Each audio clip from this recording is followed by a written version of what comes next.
episode masa khan Python chu huang sangan aka nuin ala thilo ani kha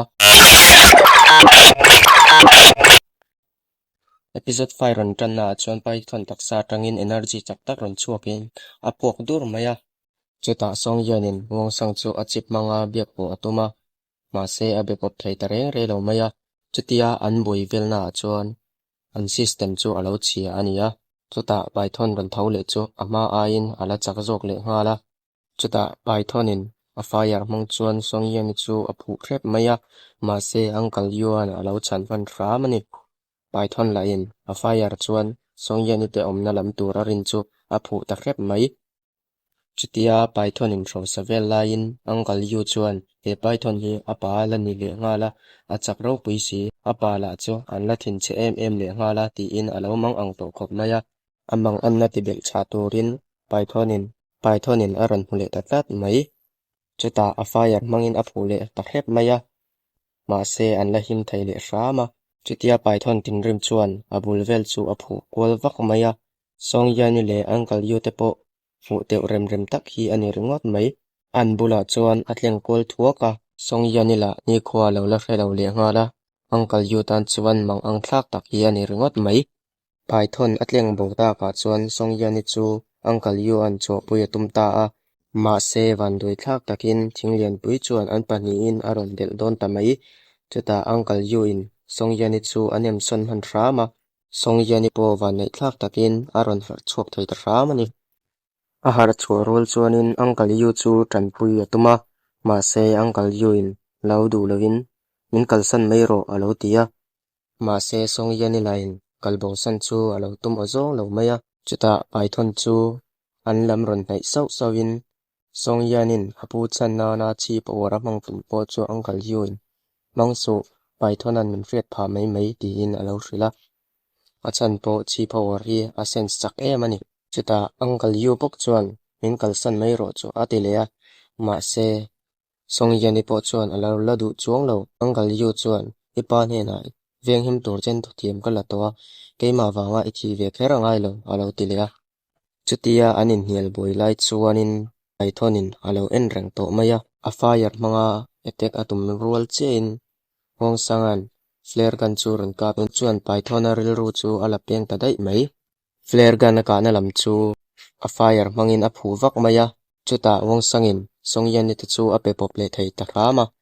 chutia a biak po thei ta ka chuan song yan ni po alo hlim ngang maya hong sangin uncle yu nen in omem lo in veng thang cheu karon kalmet ati chuan Python chu tha atum chiang hle ani Python la lo intro sana sa hle main hong sang chuan vapan pa in sniper chu a control thei turin ada chuta a chip mangin wilfang chu belein sniper chu control tur chuan atile ta a sangin Python a bai buai pa in a bi ruk san thei ta rama chuta a sniper mangin a kap ta pop mai chu mai ba a in rin hlanin bom chu a hnunga azubel man rama chu apok dur mai ma se Python tan eng thamma alo ni lo achan chu avun hi thirang maya cha ani wang ani chutia apo hnu chuan song yani te chu Pythonin amhu fu ta tau maya bai atum chia chuan wong sangan aron chanman ramani song yani te amhu chia chuan bai chu atum le ta ngala wong sangan silai mangin aron ti boi ve le a wong sang jok chu a ta dei maya Python speed chu alo chak khop maya wong sang po a phatep mai ma se wong sang chu lawan nei zelin a bum fu thei zel rama chuta tlan zel pa chuan wilfang chu a sniper control tir pa in lelama song yani chuan chi por mangin uncle yu chu alo chhuwa ve boka anin boi pui zo hnu chuan song yani le uncle yu te poi wong sang chu va pui ven tumta a wong sang po la tlan zelin Pythonin a ve zel boka chuta wong sang ding chu Pythonin a hlap popa chu alo dang thei ve ta rama wong sanga in rin hlan chuan Pythonin ron bei le chu atum tamaya ta song yanin alo bei pui ve nga ma se Python chuan song yani chu alo hlap per le top mai chutia song yani bei atum le chia chu wong sangan alo ka ve le a ka chun zom zelin chuta azuang kang tadaya ka chunga chuan grenade chu avom lut tapop mai chu apuk dura python po chu athi chiang ple mai anhuwa wong sang chu dimension danga ron langin chuta chuan a crab spirit po chu alo oma python tha tak spirit po chu alo om ve reng maya chu a crab chuan alo ei ta dai mai lelama la wong sang chu python ruangin alo del emoti in thiang ti in uncle yu chuan alo sei to song yani ril ru chu anakhop mai chuta wong sang chu athio zong lo python ruangan choi la in anhunga alo ding ran maya song yani lom nu tokin athil choi po ngai to to lovin a tha dai maya uncle yu line ama cheu chuan lo zo bi khek lo le atlu hlop mai anu chuan mei chemin ei tu te chu anan aya an ti pa chuta song yanin python spirit beast chu i ayam ni tia azo ta ka chuan wong sang point o atia ma se e ma tak chuan ni lawe ka spirit crab te khanin ai dei mali atia chuta song yani chuan soi zomin katia iron tlak na crab ho kha in ei chong zelin nai spirit beast a an thak ani kha chuwangin spirit crab te po hianin chung tiang bokin spirit tang ai chong thei ani chu atia songyan bokin ka spirit chon chu tiangin engma ti ve theilo chuwangin ka state po hi a in aphar tak reng ani atia chuta wong sang chuan song family ho hian min tha an la du reng em ni tia chaw chuan songyan ni chuan o a chan chu kapa thi ba chuanin thu ka nei ve na ma se kapa om to lo ta ka chuanin min buli thina min ti tu that thei em a atia chumi ka zalen thei na na e trial nei po hi kan renga sin atia song yani po a mel en re in no mati lo ti chu a hriat reng mai a chan po ama thian nge an chung ten tha an tum ran ti a hriat chuan nom chu ti lo tur ve re po ni song yani chuan sei zum zelin kapa thi no chuan thian te po ka nei thei to lawa min kom ve point thil dang bei sei le song family a ni na tha ho wang te ani zela thian po ka nei thei lo ati ta ka chuanin wong sangan kei le alo tia nang chu ka thian tak tak ani ti in a changa song ming chia chu a thian ani thu a soi lia chuta wong sangan ani chu iring theiam ati chuan rin thei chu ka du na a ma se ati daya ani spirit beast hi tunak in tha ta ang venomous magic python ang hi ania an sense thawea he python kan thana chan po hi ama cultivation na ngong ane iwang ani atia chu wang ani nge yang song mingon ama ommia lo pa wong sang tele tianzen te chevel zong zong a hriat vat thei ni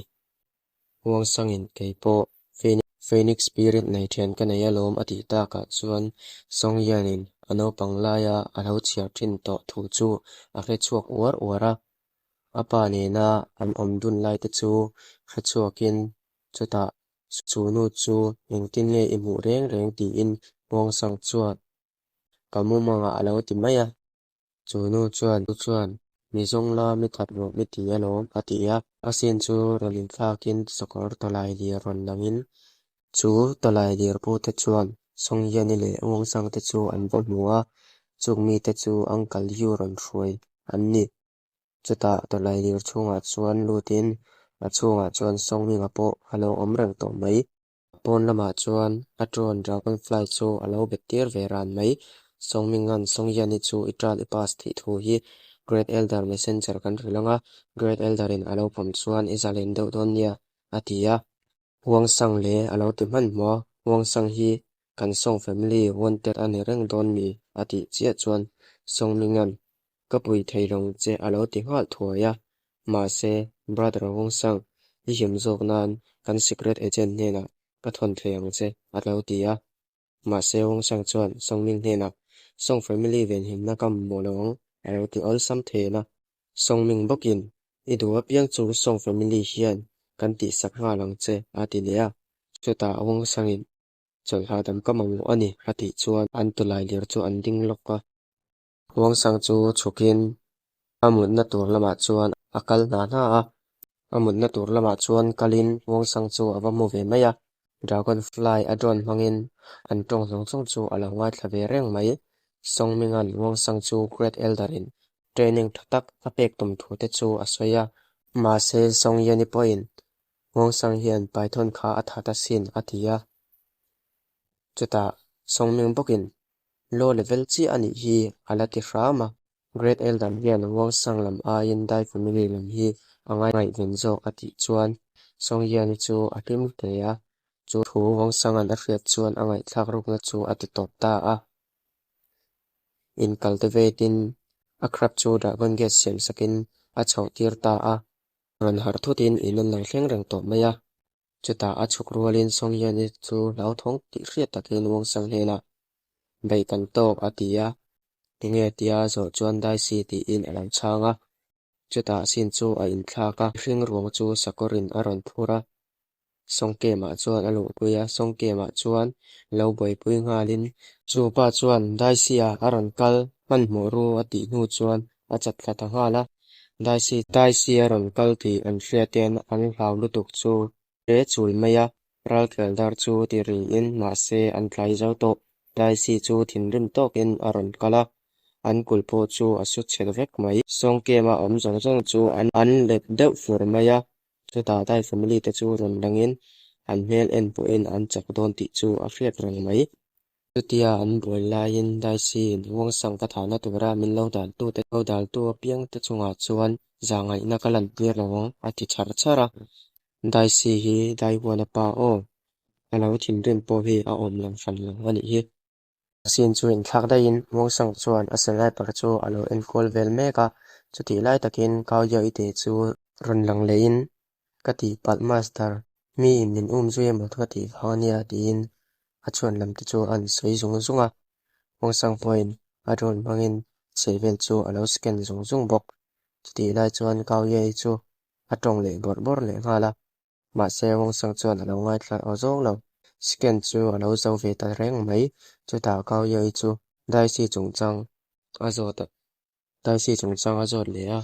master ani chu five state ania kan he don mi ati chuan lungai so alo ti ul sam thena ye master hian trick anga lutuk atia ati nuin wong sang chuan kaw ya chu khonge dai si hian akal masak dar ring ati chuan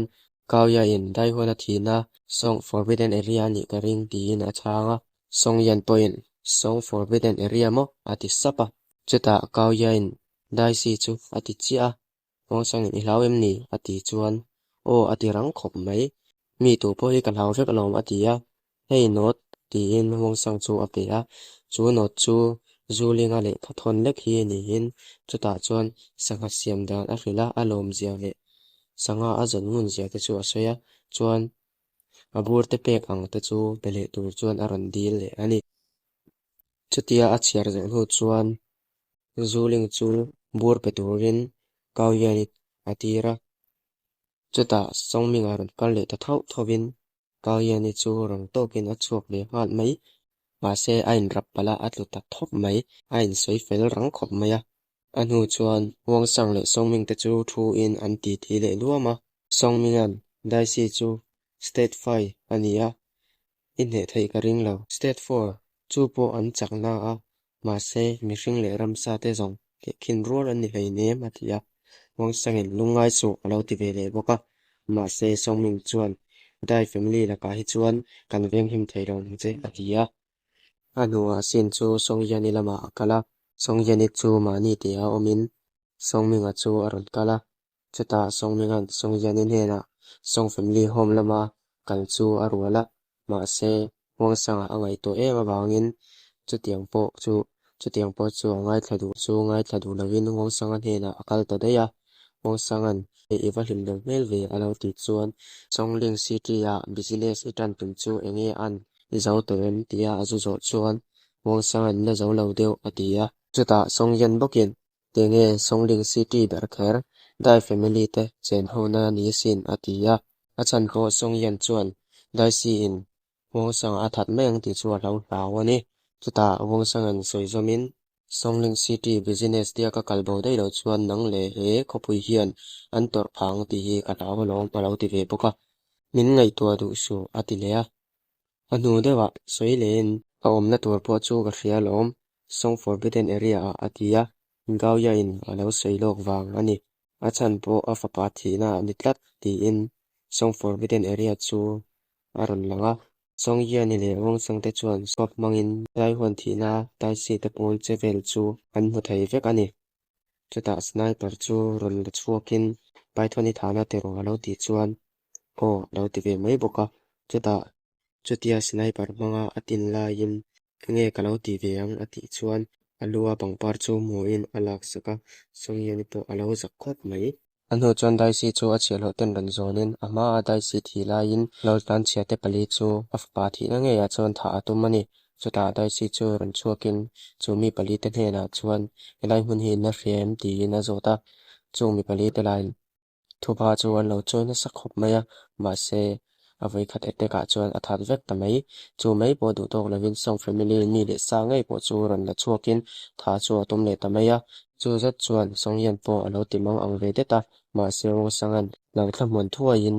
wo sang ka atum che chuan red one a hing chu a chi dai family hovina assassin killer an roi kha ani a chi na ron be boi de plat mai chu wangin dai si po chu liam chete cheu anei pa ani wong sang point he nu hi arang khop mai will phong point a sense man lo ania ati sapa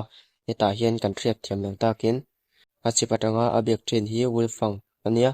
a om zia tak chu will phong hi a system bul pui ver ani o